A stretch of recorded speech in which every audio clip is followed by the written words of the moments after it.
Audio is an important part of video production, and Premiere Pro has a full suite of audio production tools. I want to give you a sense of what those tools can do for you, plus talk about the importance of audio in this lesson. So go to Working Files, go down to Projects, and then open up 1701 Audio Editing.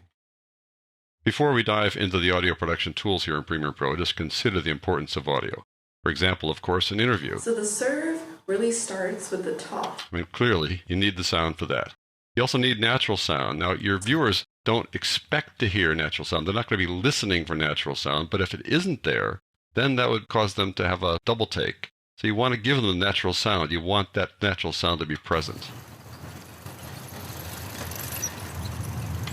Consider the natural sound for this next shot. Now, this is stock footage from Digital Juice, and when you buy stock footage, frequently it has no audio. So I added audio to this because I thought if we're going to edit with this, we really should have audio associated with it. And so I built that into the clips that I provided in the working files.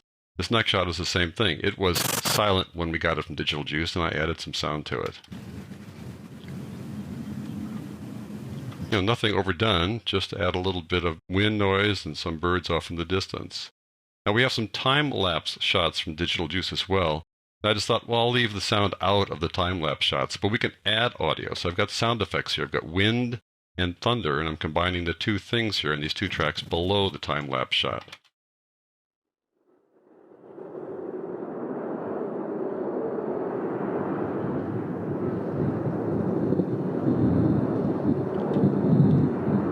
And you can see how we have keyframes down here to bring the wind up gradually, bring the thunder up gradually, and mix them together here on these two audio tracks. You can record narrations inside Premiere Pro like this. 7 years ago, our fathers brought forth on this continent a new nation. And you can also work with music inside Premiere Pro. This is just a little excerpt from a song that I included in my Infinite Skills tutorial, Learning Adobe Audition CS6. This song was recorded at Northern Lights Recording, a production studio in Santa Rosa, California. The singer is Laura Lee Christensen. Well, I know how much you wanted me to stay, but it just couldn't be that way.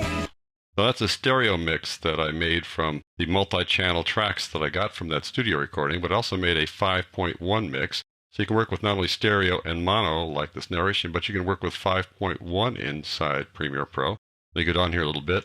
Open this up so I can see which one is 5.1. That is it right there. I'll create a new sequence with that, just dragging it down to the new sequence icon. And this is a 5.1 sequence. If you scroll down here, you see that the master output is 5.1. And if you open up this audio track a bit so you can see it all, you'll see it has 6 tracks there. And if I double click on the clip to view it up in the source monitor, you'll see there are 6 tracks there. And you can control the volume levels of all 6 tracks. Now, if you have a 5.1 system right now, you'll hear this just fine, but if you don't, it'll sound like Laura Lee's off in the distance someplace. Well, I know how much you wanted me to stay. That's because she's in the center track, and most folks, when they have stereo setups, they don't have the center track actually going to their speakers or their headset. But if you watch over here, you can see all 6 tracks going in this VU meter, the volume unit meter. Another cool feature here. But it just couldn't be that way. You hear the instrumentals pretty well because they're left and right, but Laura Lee's in the center, so you don't hear her because you don't hear the center channel, you don't hear the surround sound channels, and you don't hear the low frequency channel as well if you have a typical stereo setup. And 5.1 sound is a really big part of DVD production, so Premiere Pro gives you that option as well. So I think it's clear audio is a really important part of video production. Let me just show you some of the features here inside Premiere Pro. As you figured out already probably, the audio tracks can handle stereo over here and mono. And you can also add 5.1 tracks to your sequence. So for instance, down here, there are 5.1 tracks. And if I put this 5.1 clip here on the 5.1 track, then it'll play out to stereo again. But still, that center channel will be weak here. You won't really be able to hear it. You can control audio levels right here in the sequence, right there by adding keyframes to this and controlling volume levels here.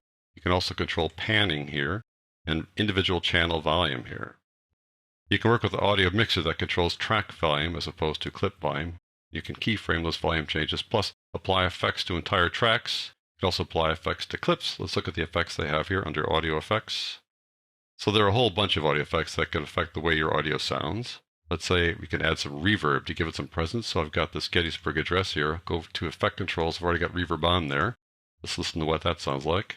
4 and 7 years ago, our fathers brought forth on this continent. There you go. So for most video producers, Premiere Pro can handle all of their audio production needs. In the rest of the lessons in this chapter and in several upcoming chapters, I'm going to discuss the details of the audio production tools in Premiere Pro. If at the conclusion of that you think you want to work with more tools that go beyond what's available in Premiere Pro, then you might want to consider using Adobe Audition. And I've done a full course on Adobe Audition for Infinite Skills called Learning Adobe Audition CS6. In any event, in the lessons in this chapter and several other upcoming chapters, we're going to discuss audio editing in Premiere Pro.